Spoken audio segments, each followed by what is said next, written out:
아침 신문 귀로 읽으세요. 김용민의 조간 브리핑. 학교 폭력 예방 앱 스마트 보디가드. 스마트폰 왕따 문자 등 사이버 학교 폭력이 6배 이상 늘었습니다. 학교 폭력은 언제나 욕설, 모욕, 협박과 같은 폭력 문자를 동반합니다. 그런 학교 폭력 문자만을 감지하여 부모님께 알려드립니다. 미리 알면 예방할 수 있습니다. 구글 플레이에서 학교 폭력 예방 전문 어플 스마트 보디가드를 설치하세요. 지금 설치하고 먼저 무료 이용해 보세요.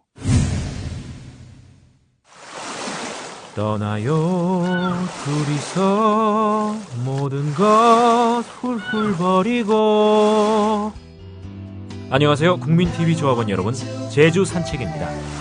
제주 산책은 국민TV 조합원이자 토종 제주인이 운영하는 여행사로 여러분이 제주 여행을 합리적인 가격에 가실 수 있도록 도와드리고 있습니다. 금액은 얼마지? 믿을 수 있을까? 바가지 씌우지는 않을까 하는 불안들 모두 날려버릴 수 있는 여행사 제주 산책. 국민TV 조합원이자 토종 제주인이 운영하는 제주 산책. 제주도 여행을 가려고 고민 중이라면 검색창에 제주 산책, 제주 산책을 검색해보세요.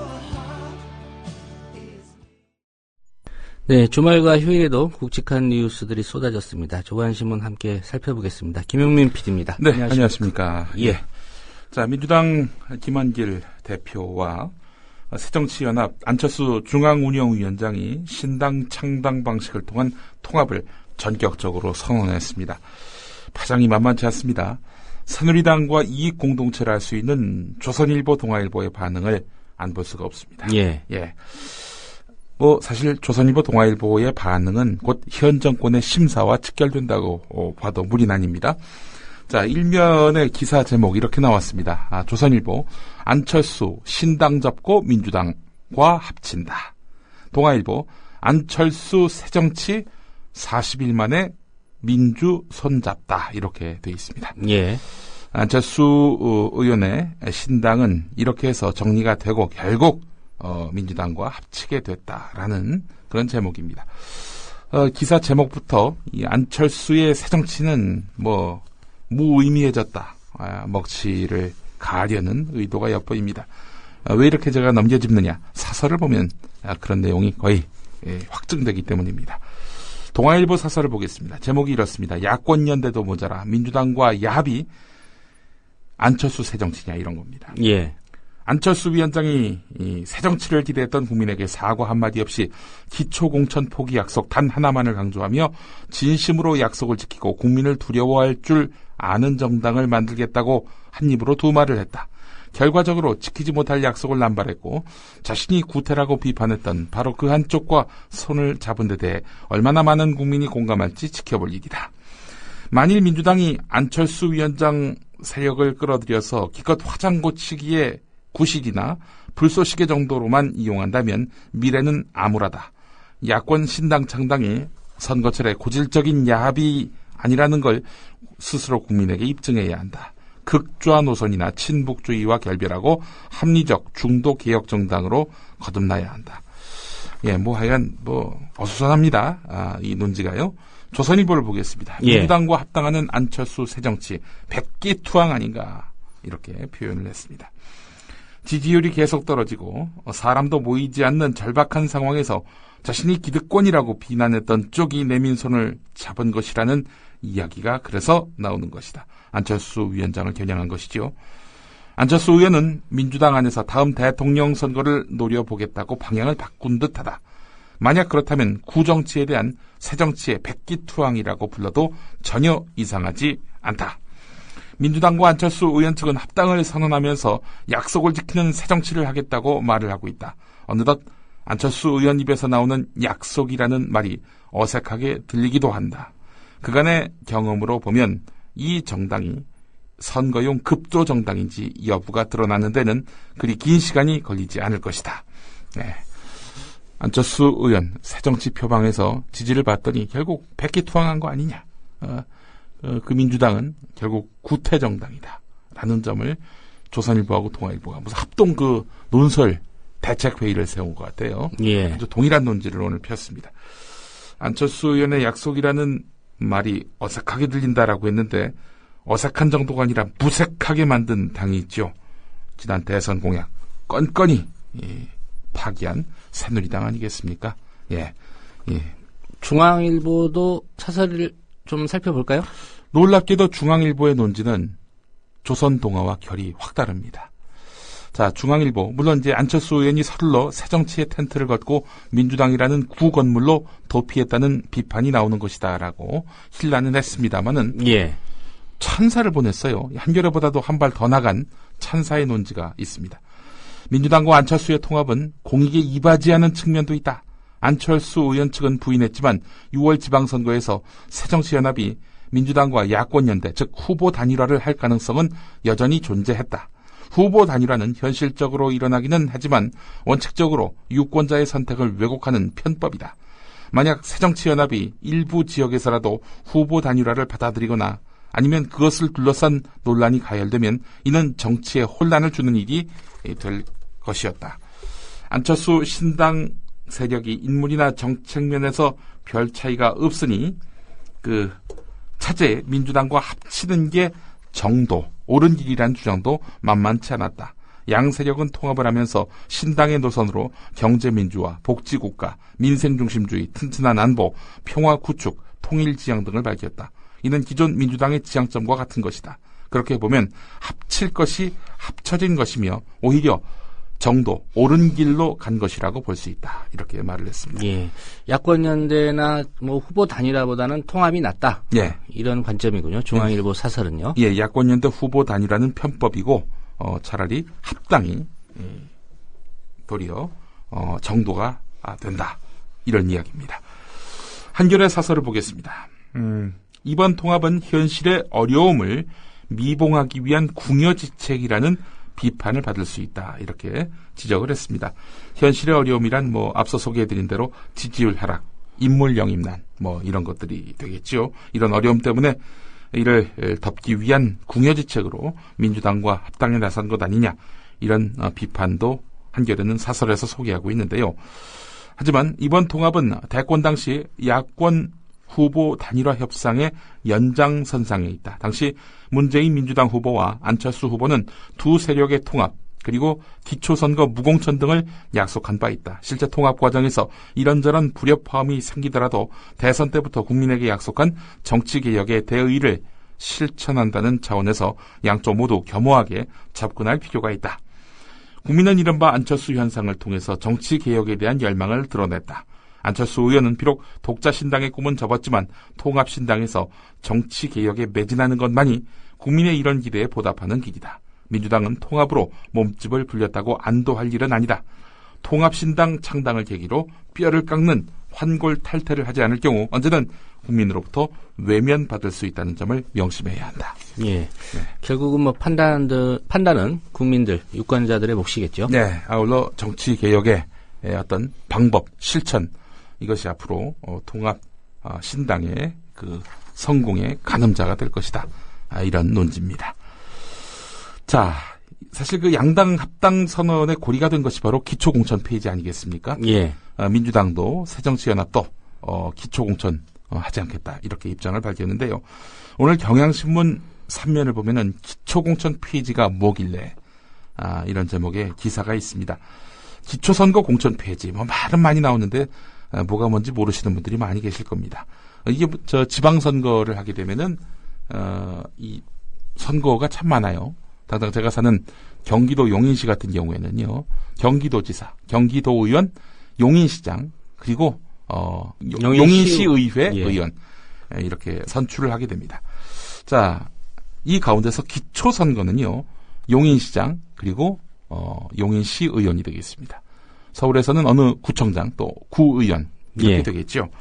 자, 시군구 기초단체장과 기초의원 선거에까지 정당 공천을 주는 것은 정치개혁에 역행한다. 이렇게 그동안 안철수 의원이 주장해왔고 여기에 새누리당 민주당이 동조를 해왔었습니다. 자, 왜 이게 문제가 되느냐. 사실은 기초의원들, 이 사람들이 국회의원의 거의 이런 표현을 써서 그렇습니다만 시다발이 역할을 했습니다. 경향신문에 소개된 사례를 보면은 국회의원 상갓집에서 기초의원이 신발 정리를 해주는 풍경, 이게 대표적인 사례로 꼽힌다는 겁니다. 자, 그래서 이제 안철수 의원이 이것이야말로 국회의원 이 한 사람에게만 잘 보이면은, 그래서 공천을 얻게 되면은 그러면 결국에는 당선이 될 수 있는 건데, 이렇게 되면은 그 국회의원에게 고마워하지 과연 지역 구민에게 고마워하겠느냐. 국회의원으로부터 자유로운 기초의회 또 기초단체장이 돼야, 그래야 우리의 풀뿌리 민주주의가 바로 정착하게 된다라는 것이 안철수 의원의 주장이었습니다. 지난해 대선 당시에, 지지난해 대선이죠. 안철수 의원이 주장했던 바였습니다. 자, 이런 주장에 새누리당, 민주당 그 후보들은 호응했고요. 여야 공통 공약이 됐습니다. 자, 그런데 새누리당이 이 공약을 대선에서 승리한 뒤에 폐기를 해버렸습니다. 일선 국회의원들의 반발 때문입니다. 예. 백지화한 거지요.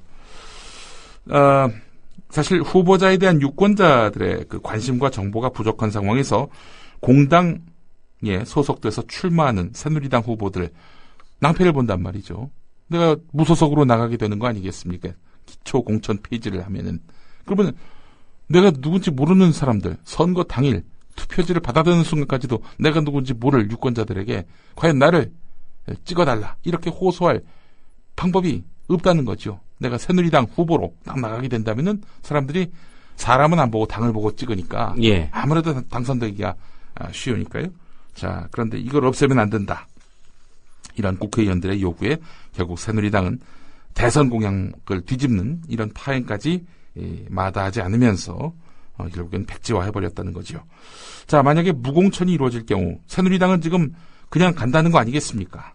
이렇게 되면은 1번 새누리당, 3번 통합진보당 이런 후보의 이름이 표시가 되고요.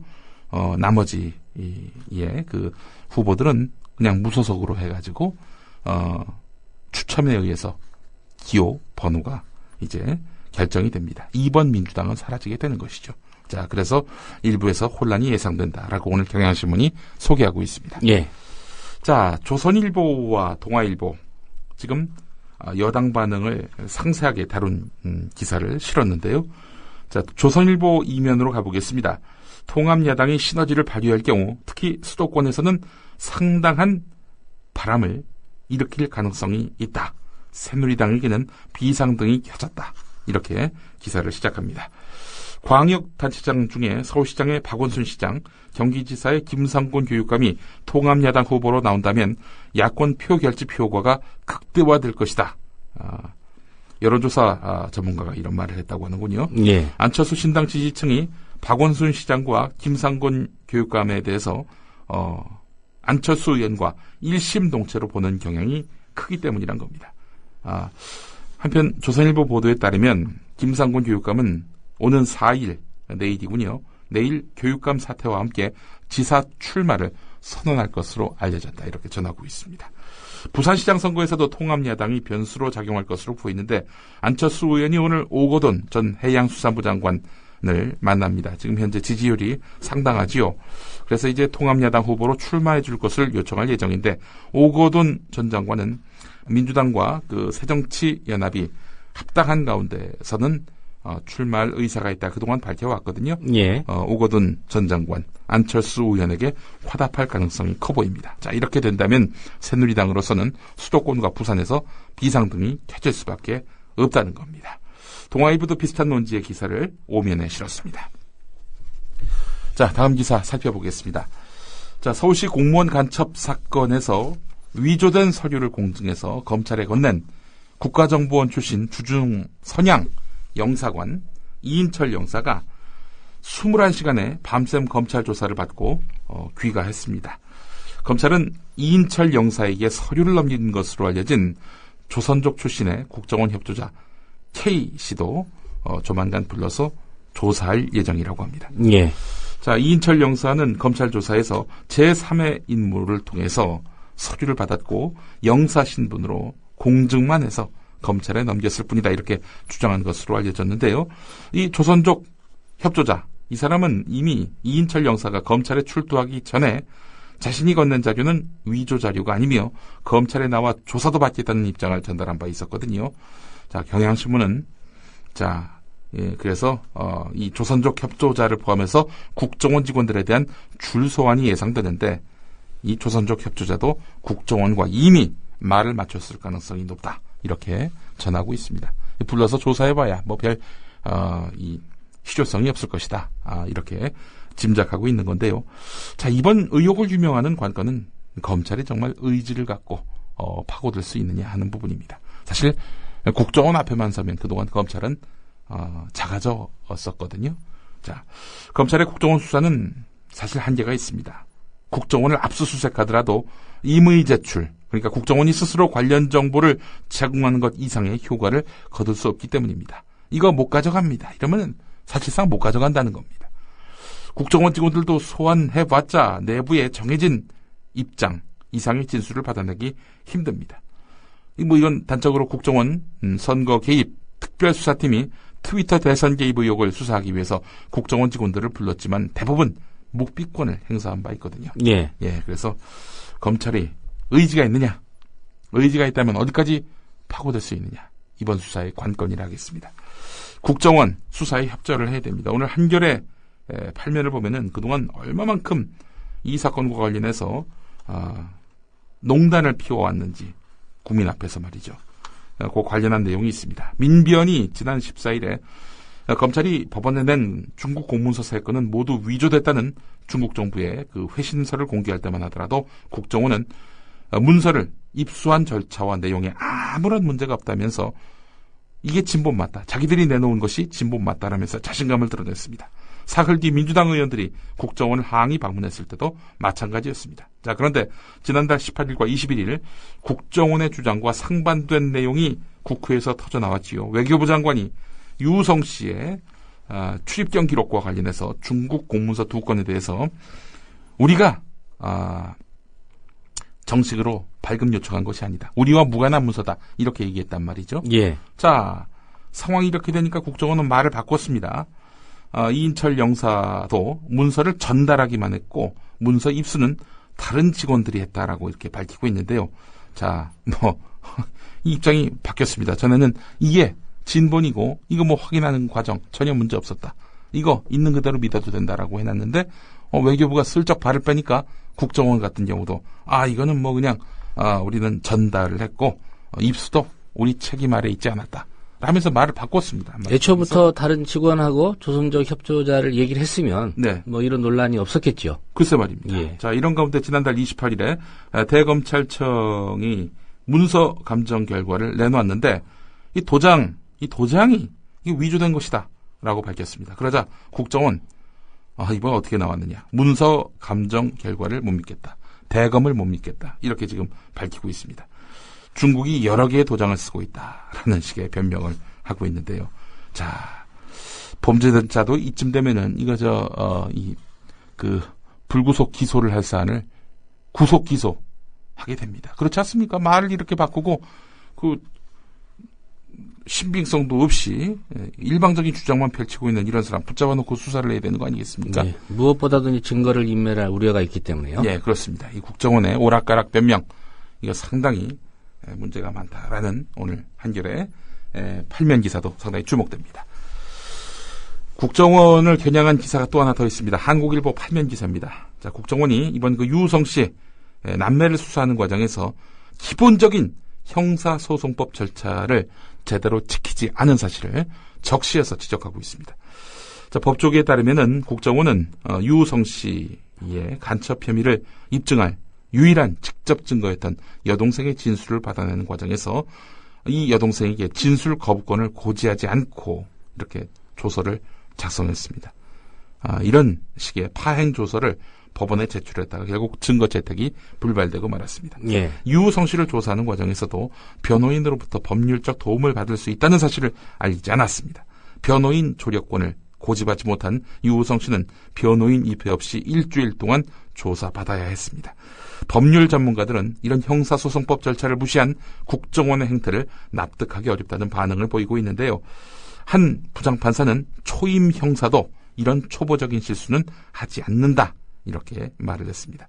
검찰에게 책임이 없느냐? 검찰도 수사 과정에서 국정원이 절차를 제대로 준수했는지, 인권 침해 요소는 없었는지 제대로 따져야 했는데 이를 소홀히 했다는 그런 비판으로부터 자유롭지 못합니다.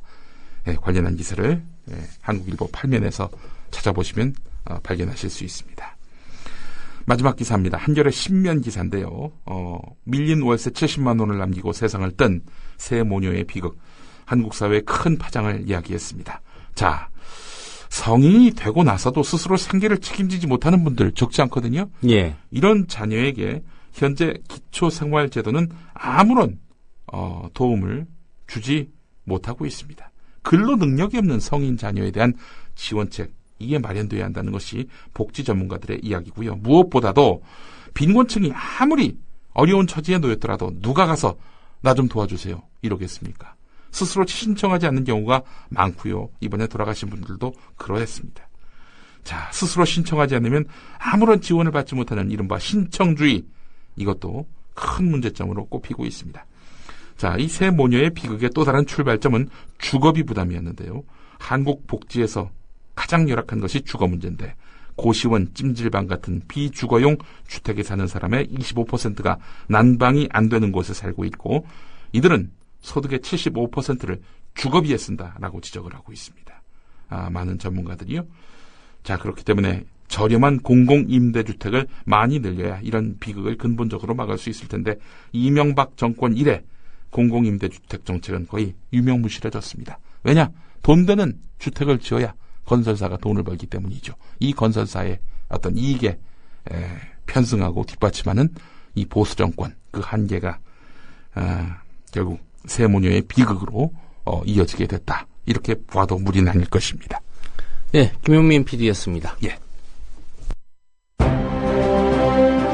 2014년 4월 1일 거짓말같이 진짜 TV뉴스가 시작된다.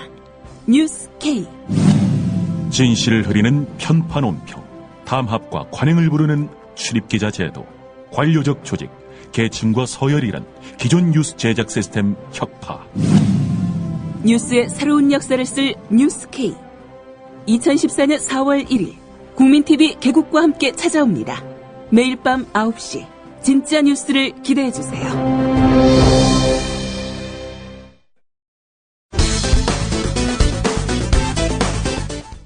대통령에게 누나라고 부를 수 있는 윤상현 새누리당 원내수석부대표의 민주당, 새정치연합 합당 추진선언에 대한 촌평.